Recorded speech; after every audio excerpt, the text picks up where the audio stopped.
Tequila to the glory days at the stick. From who's got it better than us to brick by brick. It's always the 49ers way, from off-season to game day. Yeah, we talk back. It's the 49ers Cutback.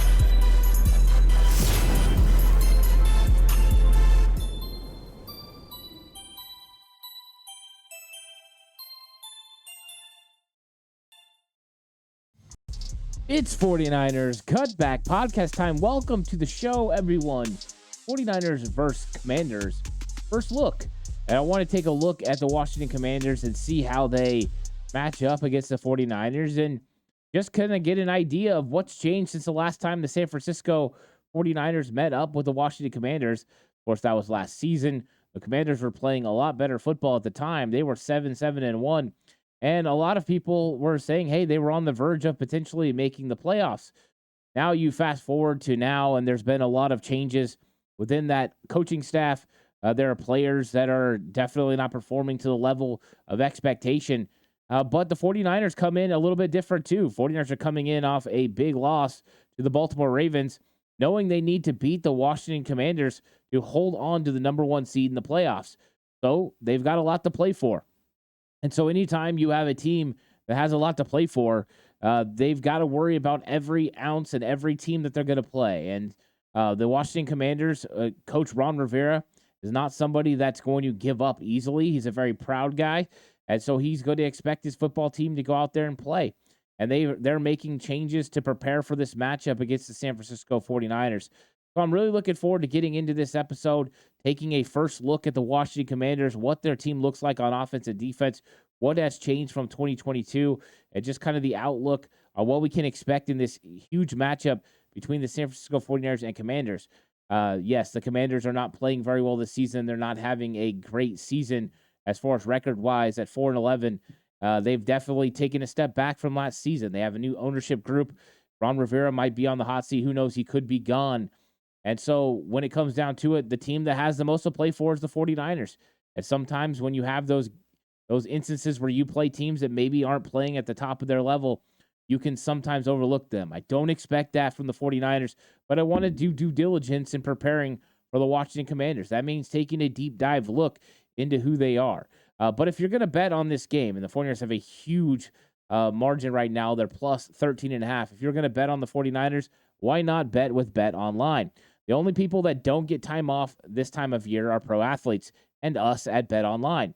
With NFL, bowl season, and NBA in full swing over the holidays, Bet Online isn't taking a second off to make sure you have all the up-to-the-second odds, news, and info. Bet Online has all the sports wagering info available you need with both desktop and mobile access. Head there today and get into the action. Remember to use the promo code BELIEVE, that's BLEAV, to receive your 50% welcome bonus on your first deposit. Bet Online, where the game starts. So let's get into this a little bit. I mentioned Ron Rivera. That's the head coach. Ron Rivera has got the moniker Riverboat Ron because he'll take chances. He'll go for it on fourth down. He's one of those guys that definitely flies by the seat of his pants. But he's a very, very well-respected coach within the league. He understands, the X's and O's, and he has a basis for that on defense. Now, he had his old-time buddy, Jack Del Rio, as the defensive coordinator. But during the season, in November, they had to make a change on defense, and Jack Del Rio was fired. They also fired their secondary coach as well. And with that change came a added responsibility to Ron Rivera. He's leading the charge now on defense. And what do we see from this defense? Well, first off, we got a 4-3 base defense that they're going to be running. 49ers have seen so much 3-4 this season that I'm sure a 4-3 is going to be a little bit of a welcome sight. Now, you definitely have to make sure you have your blocking assignments down. But when you're playing a 4-3, it just changes some of the things that you're going to be facing. Yes, they can still provide five-man fronts by bringing an outside linebacker up off the edge. But a lot of times with 3-4, the main place you want to attack is on the edges. You want to go ahead and kick those edge defenders out, those outside linebackers, and get some room there to run. With a 4-3 defense like they run, they don't exactly run a wide 9. You want to maybe sometimes get a kick in, so a pin and pull type situation. Pin them down, pull around the edge, and get some tosses and plays on the outside.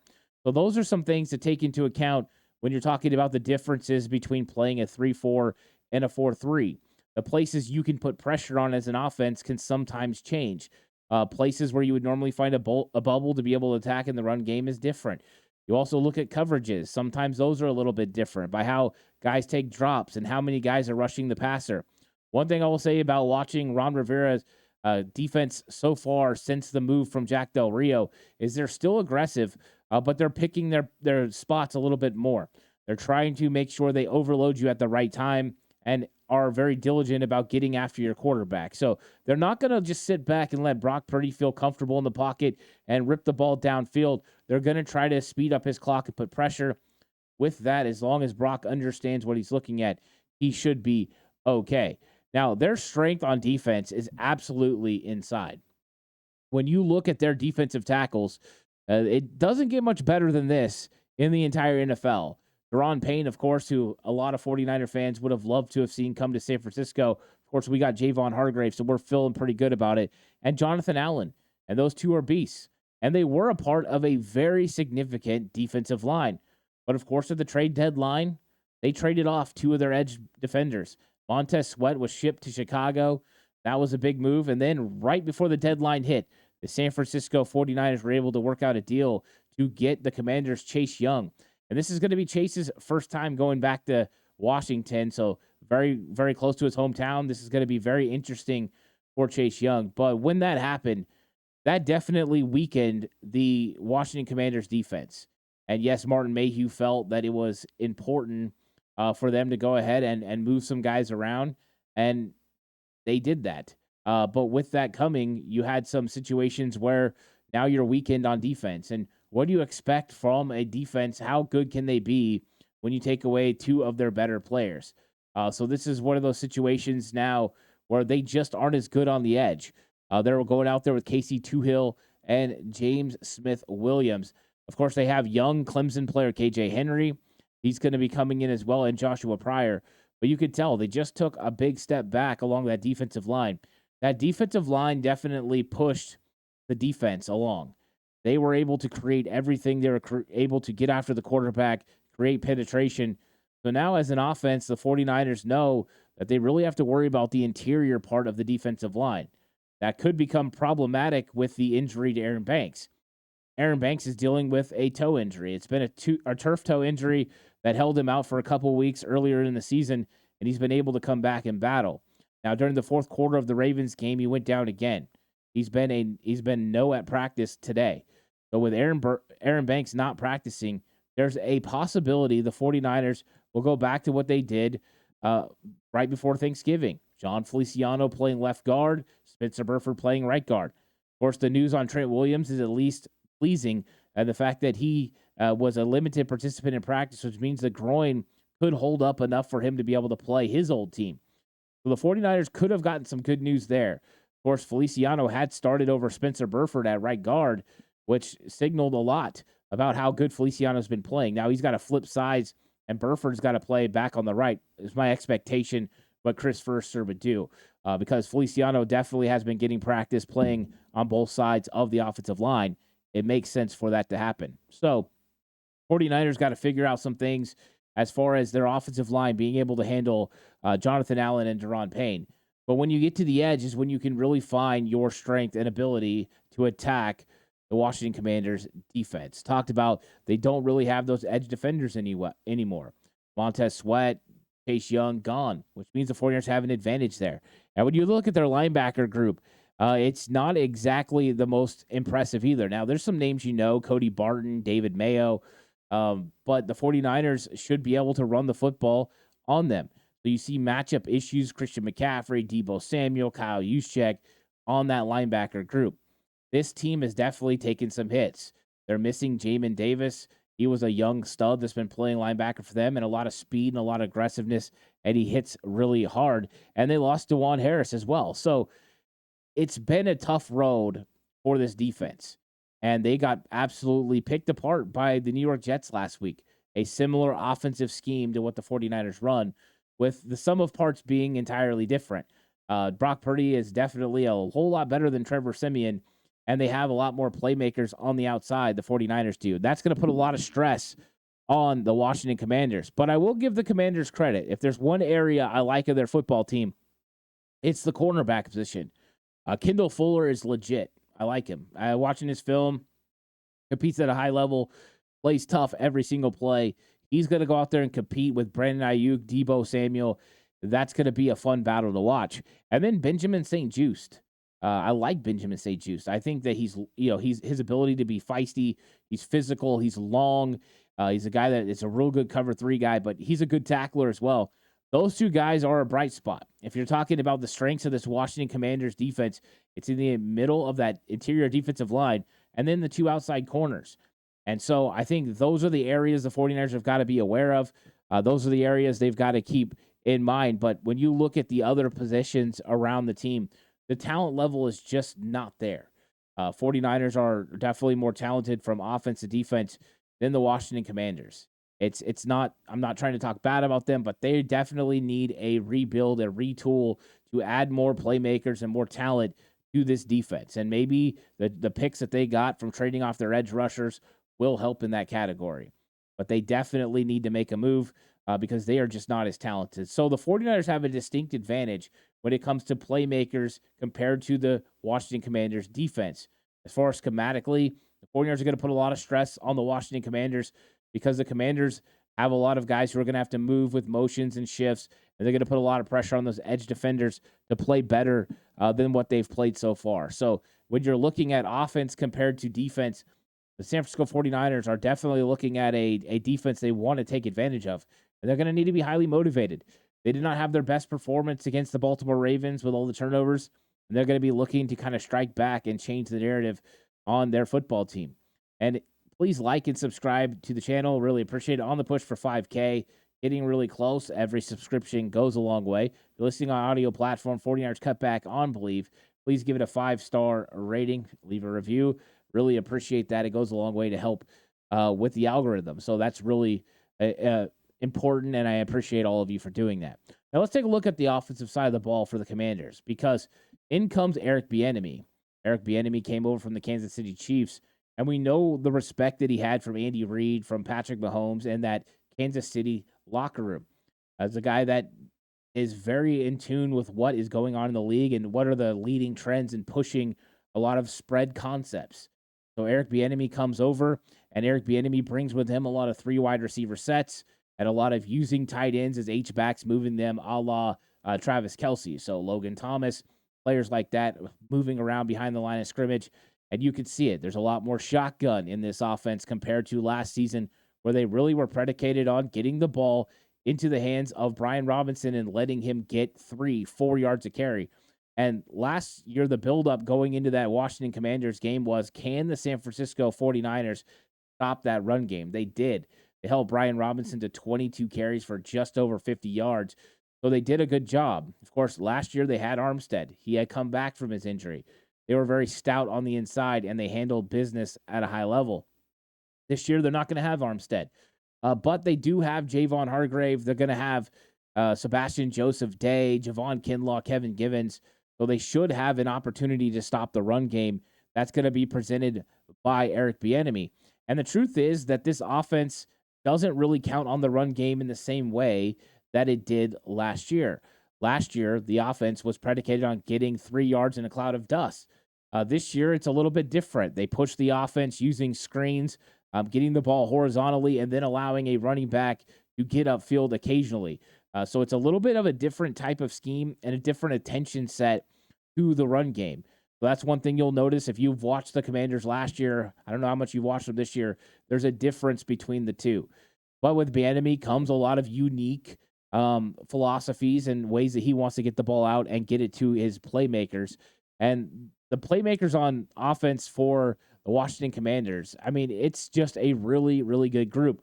You're talking Scary Terry McLaurin, Jahan Dotson, Curtis Samuel.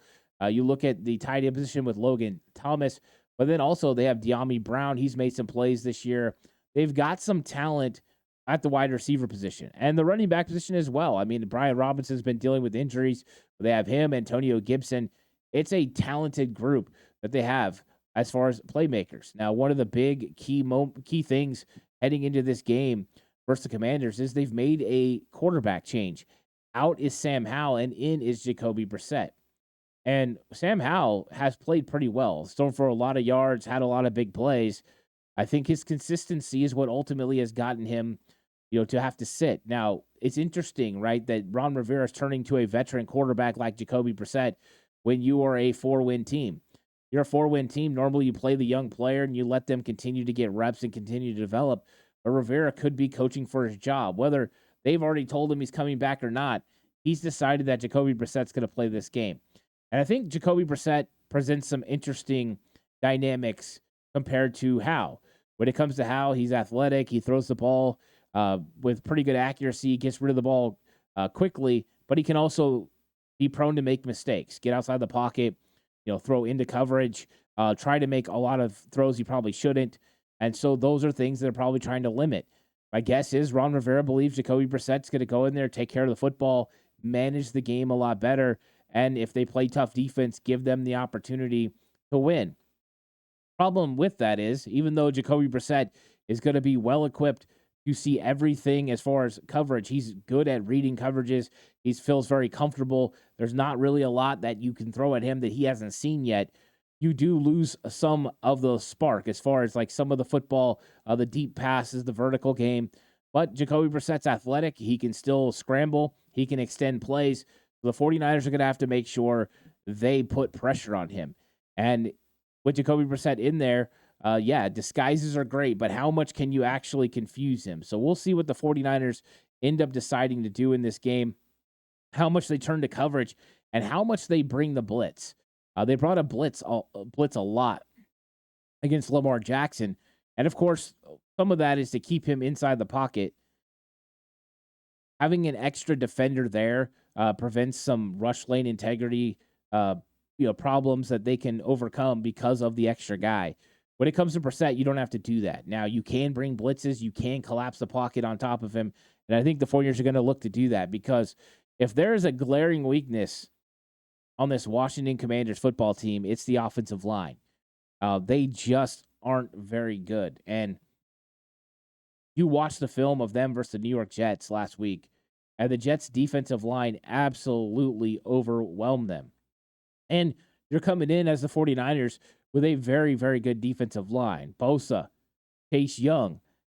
Can't tell me Chase Young isn't going to be absolutely excited and motivated to go in there against his former team and make plays. And it's not that he doesn't like those people, because he does. But you traded him away. He's going to go show you what you traded away. He's going to get in there and he's going to make some plays. So you're going to have Chase Young in that rotation. And I think that's a real problem. I think that Andrew Wiley and Charles Leno Jr. are going to have some real problems against Chase Young and Nick Bosa. And not just them, but Randy Gregory and Cleveland Farrell as well. And then when you look to the inside, I like Sam Cosmi. I liked him when he came out of Texas. I think he's a solid player. But I think the interior defensive line for the 49ers is going to overwhelm the Washington Commanders' interior offensive line. And the Washington Commanders really need to get it done on first and second down. They need to have success in the run game, and they need to have success in the screen game. Their offense is predicated on horizontal success, getting the ball out into their playmakers' hands and letting them create in the open field. That could put some stress on the 49ers. Ambry Thomas is dealing with some injuries, and he's going to be playing outside. We'll see. He was limited in practice. I expect him to play. Yammer Lenore is going to be playing the nickel. He's going to have to fly up and make plays. But you also are going to have a little bit of a difference in the secondary. More than likely, Logan Ryan's going to start at safety. Jair Brown's dealing with a knee sprain, which means 49ers could have veteran Logan Ryan. I mean, this is why you go sign him. This is why you go insulate yourself in case. So we'll see how long Jair Brown's going to be out. But he's one of the ones that flies up and makes plays as far as tackling screens. In fact, this is a game that Isaiah Oliver would be really good at attacking and helping with screens. So we'll see how the 49ers plan to play it. Last week, they elected to go with Jason Verrett because of some of the matchups and some of the coverages they were looking to take advantage of. And now this week, it could be somebody else. So we'll see what the 49ers do there. But that is one thing the Commanders do really well, is they want to take pressure off their team by getting the football out quickly, take pressure off the offensive line, take pressure away from them having to stop a good pass rush. If you can limit the effectiveness of the screens, that's exactly when you can get after the quarterback.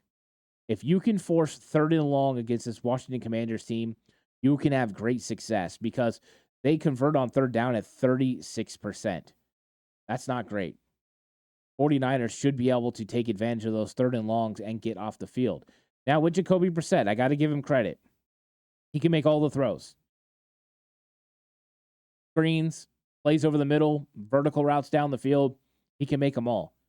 So I think he's going to add an extra dynamic to this game just with his veteran leadership and his understanding of reading defenses and trying to get the ball out quickly. And the 49ers just got to make sure they clamp. Once again, make sure you clamp all over those receivers. And the 49ers are going to have tough sledding when you talk about the receivers that they're going to have out there. They have guys that are fast, guys that are quick, guys that can change direction at a high level. And so the 49ers are going to have to run with them. And let's be honest, the 49ers outside corners, Charvarius Ward and Ambry Thomas, those guys are built, to play big receivers. The smaller guys can sometimes give you problems. Now, where the 49ers have the advantage is they have a guy like Deommodore Lenoir who's good at changing direction in the slot, and Jason Verrett who's good at playing anywhere in the slot, outside. And I know people are down on Jason Verrett because he gave up a touchdown, but that play took a long time to develop. It's his first game back. He gave up a touchdown. Let's see how he bounces back. I didn't think he looked bad in that game, and so I'm still optimistic about what he can do. And let's be honest, the 49ers have a lot of help to insulate him. So I think the big thing is going to be how's Logan Ryan going to assimilate to this offense, and how are these 49ers linebackers going to be able to fly out there and make plays in the pass game when it comes to screens. That's going to be important in this matchup. They don't really have the dynamic force, even though they should. Antonio Gibson should be a force out of the backfield. He hasn't proven to be that this year. So 49ers linebackers are going to have to fly around and make plays. And I think the 49ers got a good advantage. Now, another place the 49ers are going to have to figure things out is on special teams. Ronnie Bell is struggling, returning the kicks, returning punts. Not kicks, that's Deebo Samuel's job. He's done a pretty good job. But you just can't put the ball on the ground. So the 49ers have some answers there. And the truth is, the Washington Commanders have just been making mistakes, dropping kickoffs, hitting punts blocked. There's just a lot of things that they're just not doing well right now. And the 49ers need to capitalize. 49ers need to take advantage of those opportunities, take advantage of a team that could be checking out for the season. The Washington Commanders only have 2 games left. They're 4-11. They have no hopes of the playoffs. So this is an opportunity for the 49ers to go get a big win and position themselves as the number 1 seed in the playoffs. Can they do it? Absolutely. They've just got to go out there and make sure they cross their T's, dot their I's, and just take care of business. 49ers, of course, dealing with a lot of injuries. The Washington Commanders dealing with some injuries as well. And so neither one of these teams are going to be healthy and 100%. We'll have to keep an eye on how some of these guys end up playing. Same way the 49ers have injuries. Commanders have injuries as well. Charles Leno, questionable. Tyler Larson, the center, questionable. Andrew Wiley, the right tackle, questionable. Brian Robinson, questionable. Chris Rodriguez, running back, questionable. I mean, this is just those time. The list of injuries is going to be huge. 49ers have it, and the Commanders have it. So 49ers, they know what they got to do. They know what Ron Rivera runs on defense. They're very familiar with the concepts Eric Bieniemy runs with Kansas City. The 49ers played them last year, so they've got a familiarity there. And when it comes down to it, you just got to execute. The big matchup in this game is going to be that interior defensive line for the Washington Commanders versus John Feliciano, Spencer Burford, Jake Brendel, and Aaron Banks. Whatever combination of those guys play, that's going to be a huge matchup in this game. I look for it to be a Christian McCaffrey game, for him to find some run lanes to be able to run the football against a linebacker group that can definitely be blocked on the second level. So it's going to be a lot of fun. And thank you guys for watching. Please like and subscribe. Appreciate it. Catch you guys later. But this episode of 49ers Cutback brought to you by Bet Online, where the game starts. Catch you guys on the next one. Lots of great content coming your way from the tail of the tape. We're going to get into the numbers about how both these teams win. That'll be coming out. The Madden Sim, the game preview show. Lots of cool stuff. And if you like Patreon, head on over to Patreon. The standalone shows there. Brand new episode of the Ant Hill Show available over on Patreon. But until then, stay safe. And remember, the right way is always the 49ers way.